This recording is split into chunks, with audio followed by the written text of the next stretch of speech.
co-eye on the Mastcam camera. I was involved in its early development. The Mastcam is, up on the mast, and it was meant to have been a stereoscopic camera with zoom capability. It was descoped by Alan Stern when he ran the science directorate at NASA, and taken off the spacecraft and replaced with a concept that was fixed focal length cameras. When Alan moved out of that job and the mission got pushed to the right by one full opportunity, 22 months, I went and lobbied with Administrator Bolden and said, let's reinstate the Zoom version.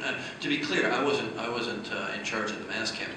It was being developed by the Mail in Space Science Systems, and they had done many planetary cameras.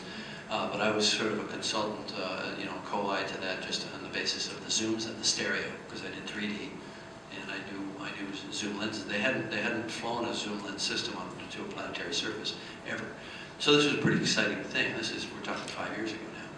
So I managed to get the cameras reinstated, and they were developed. So we now have essentially almost ready to go flight article.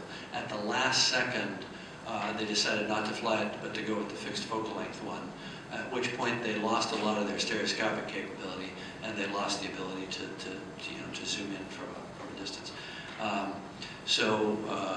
But the moral of the story is there is a nearly ready piece of flight hardware that's the zoom version of the camera. So based on me just hearing about this, I'll immediately go and start banging the drum to get the zoom version flying on the new MSL.